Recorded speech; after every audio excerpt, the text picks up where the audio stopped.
Hey everybody, it's Mike with the 1973.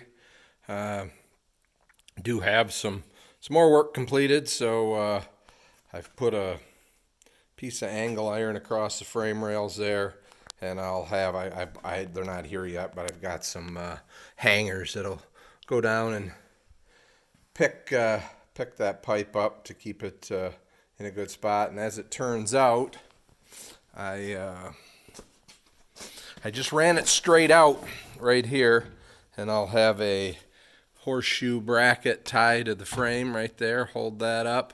Make sure that I've got fall. You can see I've got my inclinometer sitting there that I've been using to make sure everything has some fall so that it'll drain okay. This is my house battery cable. Probably going to come over somewhere over here and bolt right through the wood floor so that there won't be any isolated, and then maybe the battery's going to sit back there. I don't know. Figure that all out, but that's there. And then this is something that I'm not entirely sure, but I can undo it at any time I want. So this is the fuel line that was for the generator, and I've run it to a little 12-volt pump. Got a filter on it, and then some hose with a valve, and I've got it capped off. I'm not sure, obviously, the hose is going to end up there, but that's where I put it to keep it out of my way for the time being.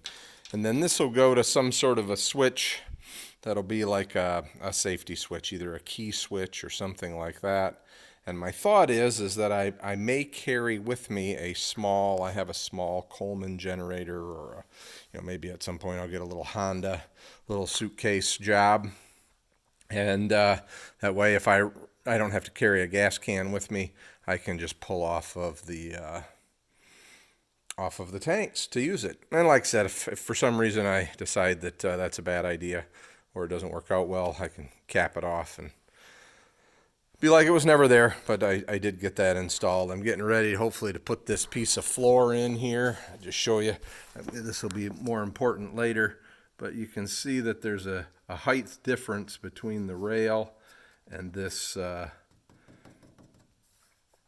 piece of frame. And so I did a little bit of work yesterday and then sealed it.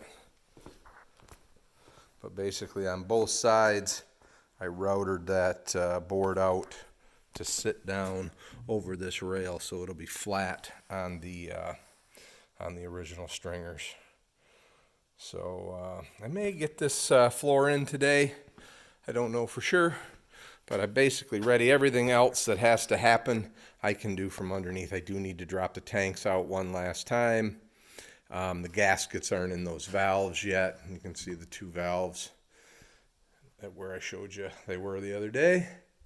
I have to put this in the tank. I actually took it out of my other tank, but it's basically just a cleaner. You hook a hose to it and flush out the black tank. So that's going to go on the forward end of the black tank. And I'm waiting for some fittings, and that'll come out, and I'll have a hose connection over here somewhere to hook a hose to it, and basically be flushing while you're draining. So I have to get that in. Where my angle iron rails are that hold those tanks up, I bought some, let's see here. I bought some self-adhesive rubber padding that I'm going to put there just to kind of protect the tank, and probably a piece across the back just to keep things from rubbing and wearing a hole. So that's where we are today. Trying to keep things moving along on this project. If I can get this in, the last thing, a piece of flooring that's going to need to be done is that piece leaning against the wall. Get that all set to seal that engine hatch.